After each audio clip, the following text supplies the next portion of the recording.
मातंगिनी हाजरा, आप में से शायद ये नाम पहले कभी किसी ने नहीं सुना होगा।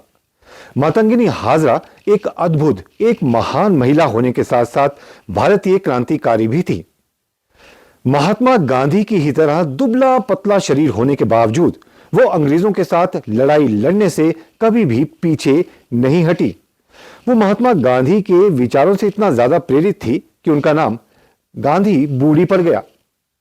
हाजरा अपनी अंतिम सांस तक देश की आजादी के लिए लड़ती रही।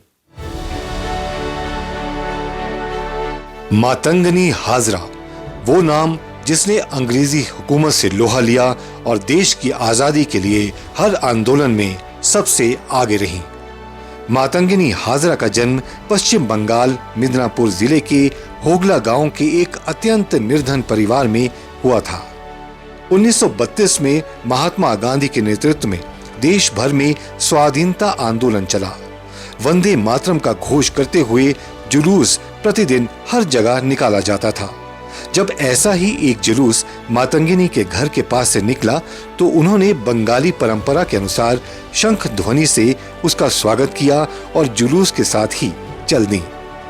तामलुक के कृष्णागंज बाजार में पहुंचकर एक सभा हुई, जहां पर मातंगिनी हाजरा ने सबके साथ स्वाधीनता संग्राम में तन मन और धन के साथ संघर्ष करने की शपथ ली।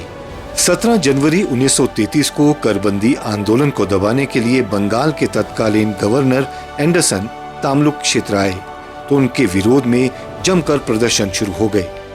मातंगिनी हाजरा इन प्रदर्शनों में सबसे आगे काला झंडा लिए डटी रहीं। वह ब्रिटिश शासन के विरोध में नारे लगाते हुए दरबार तक पहुंच गई। इस पर पुलिस ने उन्हें गिरफ्तार कर लिया और 6 महीने का कारावास देकर मुर्शिदाबाद जेल में बंद कर दिया। 1935 में तामलुक क्षेत्र भीषण बाढ़ के कारण हैजा और चेचक की चपेट में आ गया। मातंगिनी हाजरा अपनी जान की परवाह किए बिना राहत कार्यों में जुटी रहीं। वो साल था 1942, जब भारत छोड़ो आंदोलन ने एकाएक जोर पकड़ लिया। अंग्रेजी हुकूमत के खिलाफ देश भर में प्रदर्शन होना शुरू हो गए, आंदोलन होना शुरू हो गए। ऐसे ही एक प्रदर्शन के दौरान अंग्रेजी हुकूमत ने स्वतंत्रता सेनानियों की भीड़ पर गोलियां बरसाई, जिसमें 3 स्वतंत्रता सेनानी शहीद हो गए। इसके बाद यह तय किया गया कि अंग्रेजों को भारत से खदेड़ने के लिए इससे भी बड़े प्रदर्शन किए जाएंगे। एक ऐसे ही आंदोलन में मातंगिनी हाजरा मौजूद थी, जो मंच पर चढ़कर वहां मौजूद देश की आजादी की लड़ाई लड़ रहे स्वतंत्रता सेनानियों में भारत माता की जय के नारे लगाकर जोश भरने का काम कर रही थी।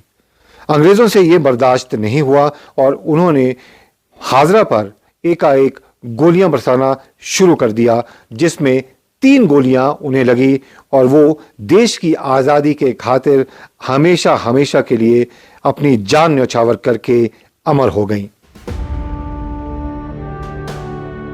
प्रदर्शन कर रहे स्वतंत्रता सेनानियों को खदेड़ने के लिए अंग्रेजी हुकूमत द्वारा फायरिंग के दौरान एक गोली हाजरा के बाएं हाथ में लगी। उस वक्त उनके हाथ में तिरंगा था। उन्होंने तिरंगे झंडे को गिरने से पहले ही अपने दूसरे हाथ में ले लिया।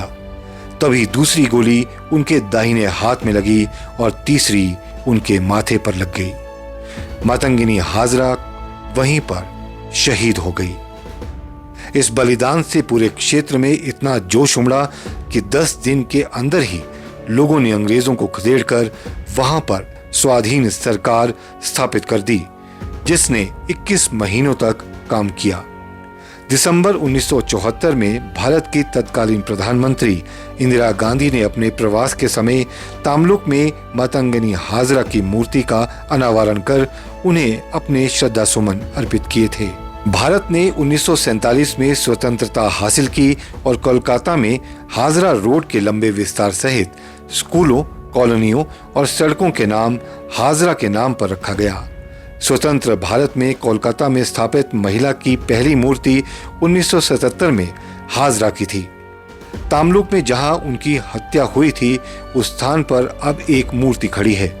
साल 2002 में भारत छोड़ो आंदोलन के 60 साल और तमालुक राष्ट्रीय सरकार के गठन की स्मृति में डाक टिकटों की एक श्रृंखला के हिस्से के रूप में भारतीय डाक विभाग ने मातंगिनी हाजरा के चित्र के साथ 5 रुपए का डाक टिकट जारी किया।